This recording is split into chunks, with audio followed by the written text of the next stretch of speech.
From the center of the galaxy, this is the ForceCenter video feed. Yeah, it is. Hello, I'm Napzok, and welcome to another edition of Star Wars Show and Tell.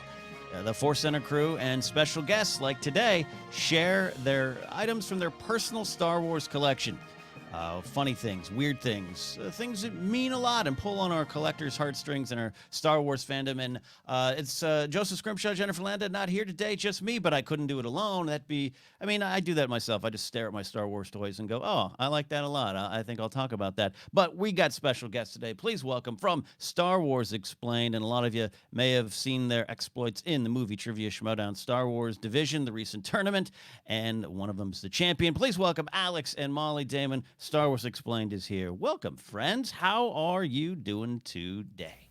Doing good. Yeah, it's nice. We kind of get to relax now that the tournament's over. Oh, yeah. Got up early today. Getting stuff done. Yeah. You didn't have to get up early, Molly, and study all ship and names and designations and I don't Alex have in the to corner? study again for a long time. Long time. Alex and Molly are just a wonderful source of Star Wars information and positivity in the fandom, and I got to imagine that you both over the years, especially the last couple years as the YouTube channel exploded and kind of grew, that you probably have gained quite a few cool Star Wars items, yeah? Yeah, we got some weird stuff. Always had a collection of like action figures growing up, but I've never really considered myself a collector. Like, Right. I don't get all of the action figures or anything like that. I tend to focus on certain characters, and I try to collect everything involved with that person. Just Hey. Biggs. That's one of them. Yeah. Biggs and Max Rebo, I think, are my two. Oh, okay. We do have a rather large Funko Pop collection, and that's my fault. I was going to let you talk about that. I mean, at this point, there's just too many. Back when there was just a couple per movie, I was like, oh, I want to get all these, and now we have over 300, and I don't know where to put them all. Molly wanted to be on the same camera because her office is currently, the floor is covered with Funko Really? Pops because she's trying to organize them. And I was like, you should have just done it in there. That's perfect for this. Yeah, you could just pick some up and maybe sold them right here live to tape on. Yeah, I'm with you, Molly. Like I've talked about my Mighty mugs that I love, and I'll probably share some of those here on Show and Tell at some point. When those got phased out and Funko Pop kind of came in, I was all on board with Funko Pops eventually. Like at first, I was like very defensive of my Mighty mugs, but then I was like, yeah, I like these. And then like you, Molly, when it just started expanding. Now, even past Star Wars and Game of Thrones or wrestling, which is the ones I was collecting, when I was like, oh, that's, Tombstone and this, that, movies and everything, I was like, I just can't. I can't wrap my head around it. I can't. Too many. Yeah, and all the exclusives really reeled me in, I think. Like, I would go to all the Walgreens to find that one Right. Walgreens exclusive or Target, and You cover that, the collector that's going to the manager. Hey, man, Yeah. you got a truck in the back? Hey. yeah. I know when your deliveries are. Yeah. I know you have boxes. Yeah, and I'll tell you, Mike Black, our friend Mike Black, who was on an episode about 2 or 3 episodes ago here in Show and Tell, he's that guy, and he does it in the best way, but he's got the information. He was telling Joseph and I, all right, go to this one, that's Chet, talk to Chet, and he'll help you out. So I know what you mean. All right, we're going to get started here sharing some of our items. I'm going to have a runner-up. I told Alex and Molly, hey, just pick one item each. We don't want to be here all day talking Star Wars because we could, but if you have runner-ups, we can talk about it. I'm going to start with my runner-up here, and this is just a figure, just a Rogue One figure from that line there. But man, this one was personalized by our friend Stephen Stanton. It's Admiral Raddus, a hologram signifying that Stephen has touched this. And I received this around the time of the movie from Stephen directly when I didn't know him as well. Now, I'm fortunate enough to say I can call Stephen a friend, and his management team, they're just a wonderful group of people. But this one, this was back when I was like, I'm just passionately in love with Admiral Raddus. And so it meant a lot to have the voice of Admiral Raddus go, here you go, crazy kid, take this. So it's in my office, and I stare at it all the time, and I can just hear, this is Admiral Raddus of the Rebel Alliance every day of my life. So that's my runner-up share. What do you think about Admiral Raddus there? I love Admiral Raddus. Yeah. Didn't we get some signed stuff from him? He sent us one as well. Yeah, he's so good at that, and he's so just embraces the Star Wars community. So yeah, it means a lot. It's like a seal of approval to get something from Steven, you know? Yeah, and I think he asked what our favorite characters, or maybe I was like adamant in telling him that I loved AP5, so he put like a signed picture of AP5 in there too, just for me. And I was like, oh. Yeah, he's so prolific. He's everywhere in Star Wars. He is, yeah, especially, and now I could pick out, I've been rewatching Rebels. I go back to season 1 and 2, where I've been hearing him more and more in the background, which, you know, a lot of those VO talents also do some of the background characters. And I do that. I got Steven, that Officer Steven, that Stormtrooper Steven. It's awesome. AP5, it's a character that initially I was like, why is this droid singing in space? And now I think I only want AP5 singing in space as a Disney Plus show. Molly, would you be on board with that? Yeah, absolutely. It's such a weird scene. It stands out, but like you can't help but think back on it and be like, that was cool. That was fun. I think him and like K2SO makes a point in saying that he could survive in space, so maybe Right. like the two of them meet up and just have like space lunches. Just float through space forever. Yeah. It just, yeah, when it happened, that episode happened, I just, you know, I just couldn't wrap my head around it. I had some different expectations or something of that Rebels moments, and I've changed my viewing habits a little bit. But then it was actually hanging around Steven, and he just kind of, you know, you just have an affinity for Steven, therefore you're gonna have an affinity for maybe his characters, even Meeber Gascon. Though I've always given Steven some crap over Meeber Gascon, though I think that's George Lucas's favorite Star Wars character. So over the years, though, AP5, just an album. Would be great. Just Yes. singing in space. So now I'll pass it to you guys. If you guys have any runner-ups that you'd like to share, I'll do a now's the runner-up, time. 'cause I was- you'll do a runner-up. Nice. Yeah, I was having trouble deciding what my main one was going to be, but Okay. then you threw runner-ups to me, and I'm already seated, so I'm just going to grab. What's nearby? Yeah, which is something that I was considering showing off because I Ooh. mean, this is the come on camera. Yeah, this yeah. is Cal Kestis's lightsaber from Fallen Order, and I Oh, am yeah. still currently obsessed with that game. But I know you love that one. Yeah. That's got the damage on the end, right? That you have to get some XP points to repair. right, That's so awesome. EA was very kind and sent this to us. I'm pretty sure it was almost out of pity. Or just like I was like one of the What? last people to get one of these. Like they were sending them out to huge streamers. Oh yeah. And Oh, it's okay. like, I think they saw how much I loved it and was talking about it. And they were like, oh, we got one more in the closet. Like, here you go. Dust it off. Send it. That's a real impressive. It's got some weight to it. It's like one of those Yeah. kind of sabers. Yeah, it's not light. It's made out of metal for sure. It's got a stand too. Yeah. Okay. Yeah, that's where it was sitting. You Yeah. just reached over and grabbed it. It's always there in front of you. I've got I like like a that. little shrine to Fallen Order Yeah. over to my right. Yeah. Look, I've grown to love parts of that game, and I love the story, love a lot of the characters. So for me to suggest I don't like Fallen Order is a lie. I do enjoy it, but you absolutely are passionate about this game and the characters and story. Alex, what drew you into that game? Well, those are my favorite types of games to begin with. I really love the Uncharted series. I really love The Last of Us, which are just like these third-person action-adventure games that are very story-driven, story-centric. So this was basically... It was just exactly what I wanted. Beyond that kind of game, it was also like, we're doing tomb raiding, and it's like got this Indiana Jones element, and we're exploring ruins, and all of that stuff was just this perfect storm of things that I like. And then on top of that, I thought it had a really great Star Wars story with Star Wars messages. That I'm all on board for.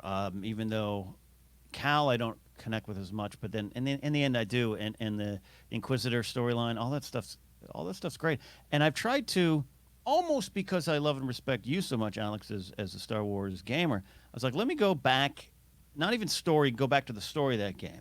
But let me go back to the game and just do what I do in Red Dead Redemption. I'm not comparing the two. It's two different styles of games.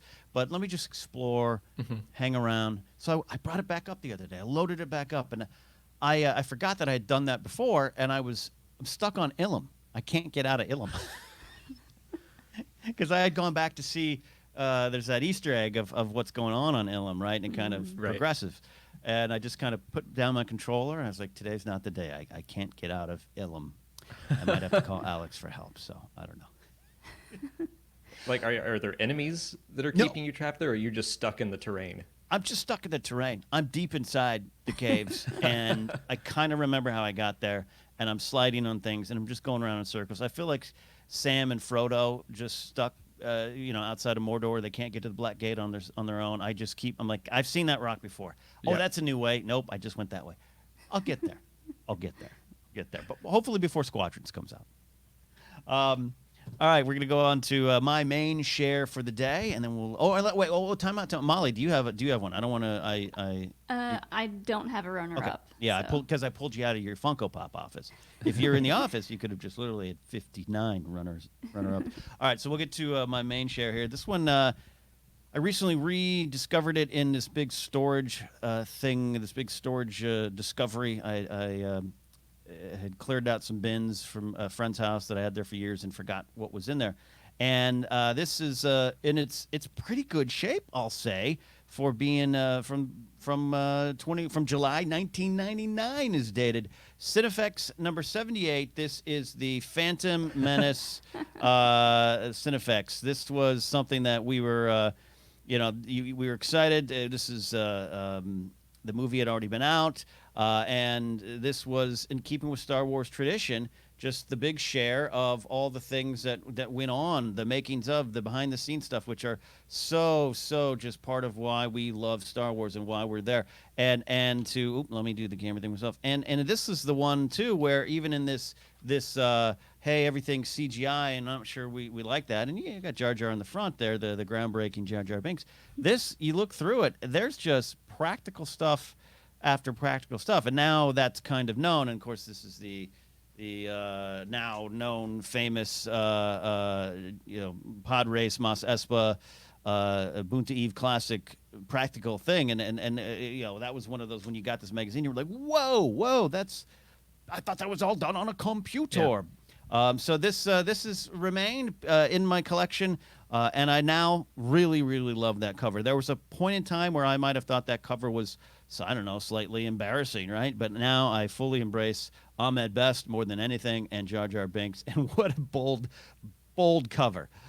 Just Jar Jar, tongue out, thumbs up, happy. So that is my prime share today.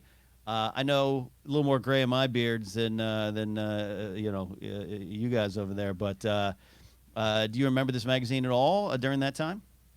No. Yeah. Can't say that I do. Yeah. Can't say that I do. The name sounds familiar. It looks like something I would buy today, though. Yeah, we were 12. 12? Oh boy! I mean, look, it's weighted. It's almost as heavy as that lightsaber, Alex. It's you could defend your house with this across the face. And it was just but that's part of the fun of every Star Wars movie. That's why we love the art of books or the visual dictionaries. The movies come out, and if you're a Star Wars fan on a certain level, you want to dive in and just soak yourself up and everything around how the movie was made and how it was just kind of presented to the public. And I think that's why I still, to this day, I'll thumb through it now that it's out on my shelf. It's been out for on my shelves for a couple months, and I just kind of look through and, oh, look, there's a commercial for a little ad for The Matrix. Look.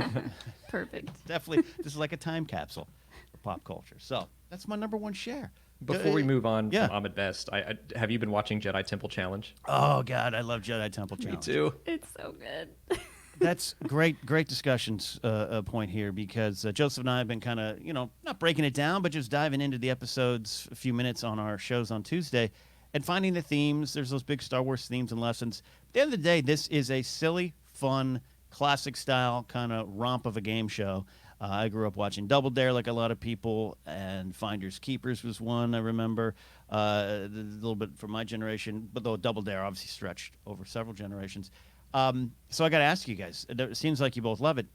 If you were competing, I want some strategy. Where would you go? Would you go to leap and lift, the pull, the swing? Where would you go? Where to go first? I think swing. Yeah, I was going to say swing too. Alex seems to think that the key to winning this game is having a cool handshake.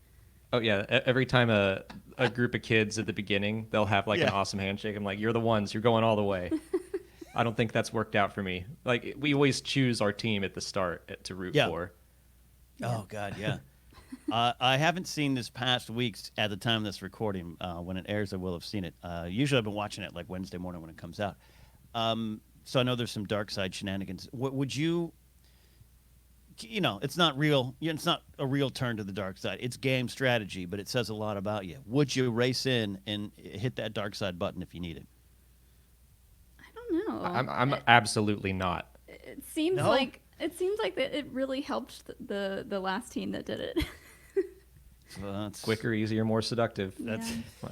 that's right. It depends on how tired I am, honestly. Yeah.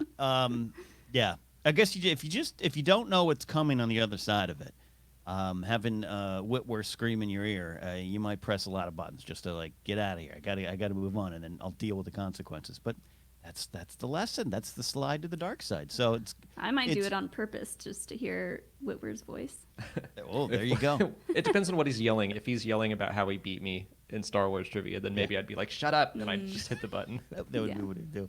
I think you both would do well. Do you have a challenge that you think you wouldn't do well at in the beginning?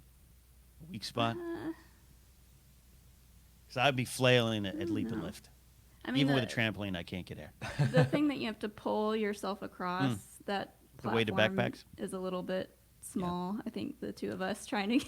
There's that. I forget they have weighted backpacks too. Yeah. So That's not fair. That's just. Well- I didn't realize that. I really want there to just be one episode where it's like it's introducing the teams and it's like 10-year-olds, 11-year-olds, and then it's us, like, but Yeah, wearing the same tiny uniforms. Like, let's do it. I'm 11. I sprouted. I'm waiting for them to do the special edition. It should be just for kids, but I'm waiting for them to do the special edition adult version. And I'll try to get Scrimshaw and I in there, maybe against you and you two. That'd be a lot of fun. That'd be a Full lot of fun. contact. Full contact, full contact. And then as speaking of Jar Jar, I'm waiting for the official Keller and Beck figures. I want the official ones. The Yeah. custom ones out there are great. All right, so now we've reached to your guys' number one shares. Alex, I'll have you go first, so Molly can be our main eventer for this episode. What do you got? I'm bringing in my helmet. Oh, yeah. This is a birthday gift from Molly a couple years back. Well done, Molly. Yeah, very well done. I did not make it. I paid someone to. It's a custom build online. Yeah. But obviously, this is Big Starklighter's X-Wing pilot helmet, which is part of my big Starklighter shrine. But Yeah. it's like I've always considered maybe joining Rebel Legion, putting together a flight suit, and this is as Ooh. far as I've gotten because Molly did it. And then you'd have to grow a real mustache, right? You'd have to have to complete- try. I would do my best. Okay. That how much that seems got some weight to it there too. It's not too bad. It's actually pretty thin and lightweight, but there's a lot of padding on the inside. I was gonna shout out Richie's Armor is who Armor. made this. Yeah. Richard's Armor. That's so you couldn't use it in a football game, but you could walk around a convention floor. Oh yeah, I wouldn't recommend using this for protection at all. Does it fit you? Does it fit you? What do we got here? Can we see it? Sure, on? sure. It All right. feels kind of big, but it fits. Okay. Here you go. Molly's gonna hold the microphone for you and look at. You got to wear this when you play Squadrons for the first Oh time. yeah, that's perfect. Perfect. This is the content. I want. Definitely, Just yeah, imagine the mustache. It doubles my head size for sure. It does. I think you need that to safely fly an X-wing. I love it. It's got a little damage to it. It's damage accurate, a little dirty, a little lived in. Man, you look like Ray on Jakku. It's great. It's great. That's awesome. We have talked about this on some ForceCenter programming here, but I for those who have not heard it before, the love of Biggs is real in you, which is why we just all love those little, again, with me with Radis. We just love those characters that pull us in, the little side characters. Biggs, your love of Biggs, when did it start and why? It got serious when we got the first dog that we had together, and we named him Biggs because I always thought that was just a good dog's name. But I've always liked the character. It was someone that you kind of had to learn about before the special edition even. Right. Where you were like, wait, this guy is Luke's best friend? and he dies, and we don't really get to see him, but he's in these like pictures on Tatooine. He's got a cape. It's got a And cape, yeah. Yeah, it was just someone that great like cape.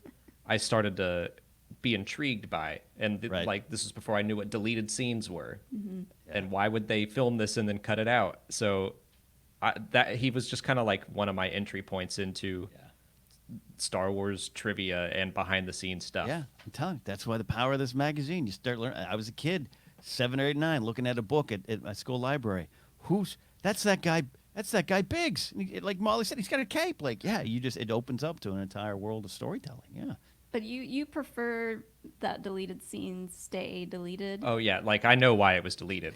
It's not great. The Tatooine one. Yeah. Yeah.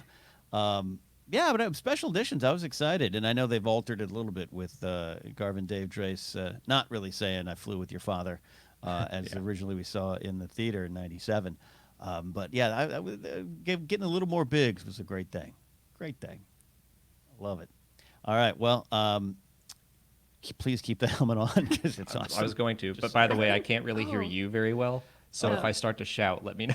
I think one more thing about Biggs. Yeah. What were we watching that I think Pablo Hidalgo said it was almost Biggs and not Wedge in Rebels? Yeah, in the episode where they break Wedge out of Yeah. the Imperial Academy, they said they were talking about making it Biggs, Yeah. but it didn't quite line up because of the Tatooine deleted scene. And it broke his heart. So we were so close.